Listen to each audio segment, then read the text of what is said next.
Hi, my name is Bob. This is a tips and tricks video on a solar cover basket I just made. It's for an above ground swimming pool.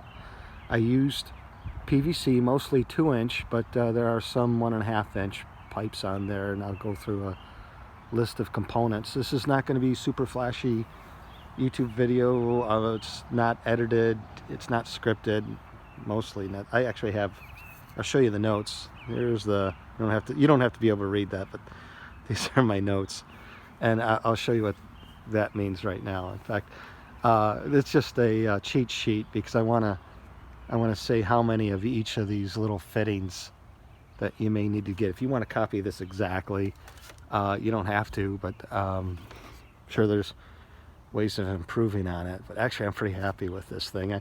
I don't like dragging this solar cover off and then putting it on a deck. I want to be able to stay in the pool, take it off, and then put it back on again, right? I live in a cold climate, so I need to save as much heat as possible. Anyways, I digress. Hence the editing would be nice, but sorry, I'm just not that committed. So anyways, here we go. I have 2-inch pipe all the way around the top, and then 2-inch making the first little 90-degree bend, and that just holds it to the pool. And I do want to point out, notice that I've got with the points where it holds the pool, that happens to be right on these vertical posts. So the idea is I want to transfer the load. There's a mostly vertical load going straight down. I want to transfer them right through the post. So 2-inch on top, and then I have 2 legs right there, and those are 2 inches too. Now I think you could make the whole thing out of 2-inch, maybe even 1.5. I think it would be fine. But then I've got this 2-inch that feeds into a 1.5-inch pipe, making a basket, and 1.5-inch that's kind of, I don't know if we can see that, tucking it right against the pool. So here we go. This is the number of pieces that you'll need if you want to copy this. I'm going to break it up by referring to this as a 90-degree elbow. This is a T, calling that a T, and the other piece that we have, they're caps. That's a cap. Okay, so first of all, 2-inch 90-degree elbows I have, and that's my cheat sheet. I have 6. There's 6 of these.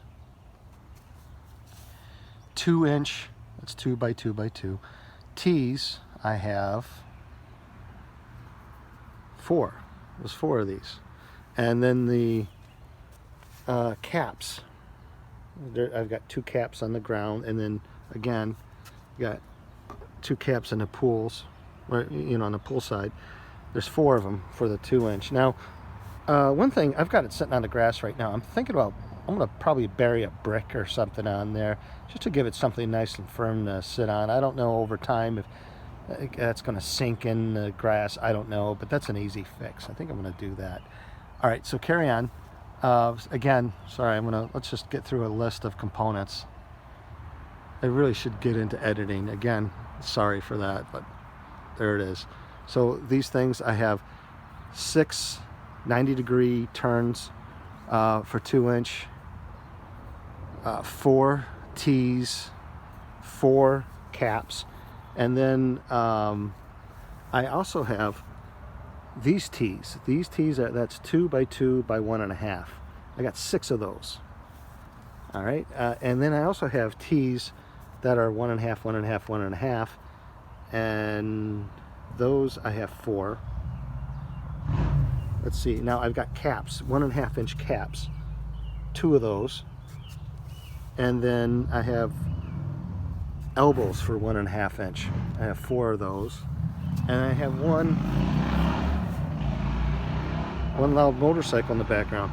I've got a cross. There's just one cross that's 1.5, 1.5, 1.5, 1.5, and those are the components. So, okay, I don't know if I'm going to be able to show this. So it's basically, I've got the like an outer ring. It's all 2 2-inch outer ring. Have the little snug holder, again, going tied right into the vertical post. And then from there, a T brings it down for the leg, but on the way down, takes 90 degrees and it creates a basket. And pretty simple. I don't want to make more of this than it is. It's really easy. I've used it quite a few times already. I'm very happy with it. And I don't know if this makes a difference, but I noticed this is the one piece where it fits against here. I didn't glue in, and I thought, well, it's always under load. Nothing's ever going to pull that out. This isn't glued in case I ever want to adjust it. That I did notice that if I was to put this assembly somewhere else in the pool, it's a little different. So maybe I would need a little bit longer, a little bit shorter. And I keep that unglued. No big deal.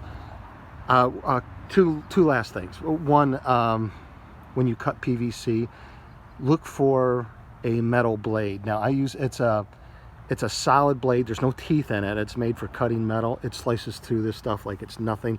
The blades are very inexpensive, and trust me, you'll thank me later. If you're using a blade with a metal tips like teeth to it, you're gonna tear up the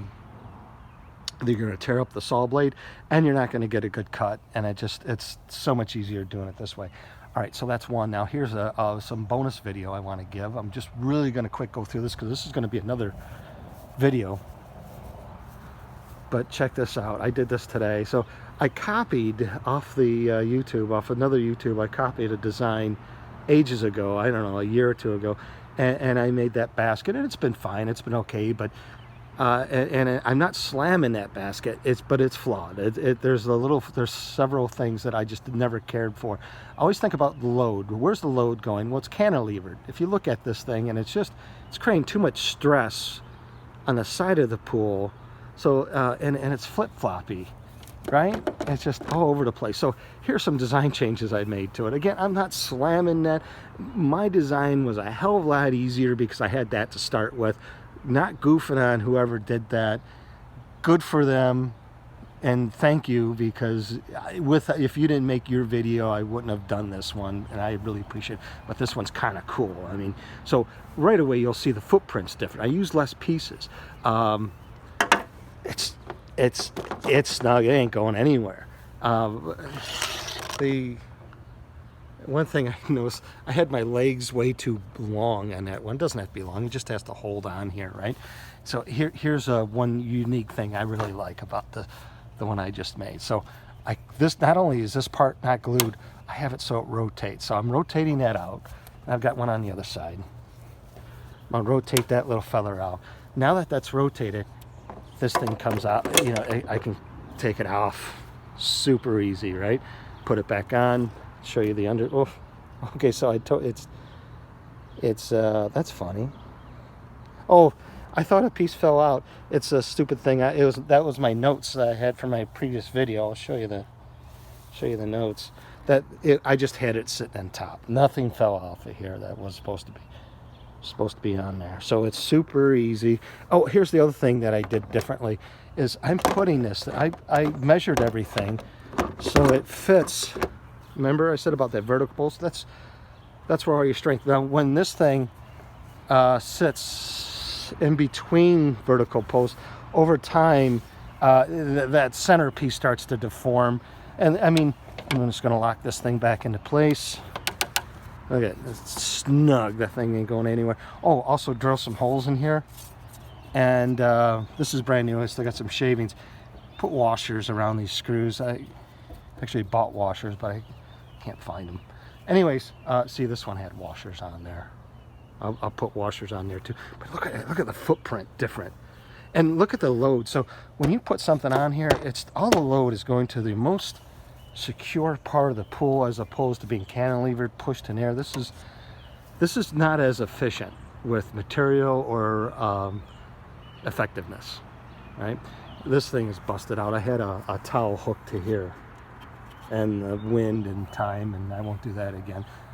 That's it. I'll do another video on the bits and pieces that make into that. But that's the end. This has already gone too long. Thanks for watching. Talk to you. Bye.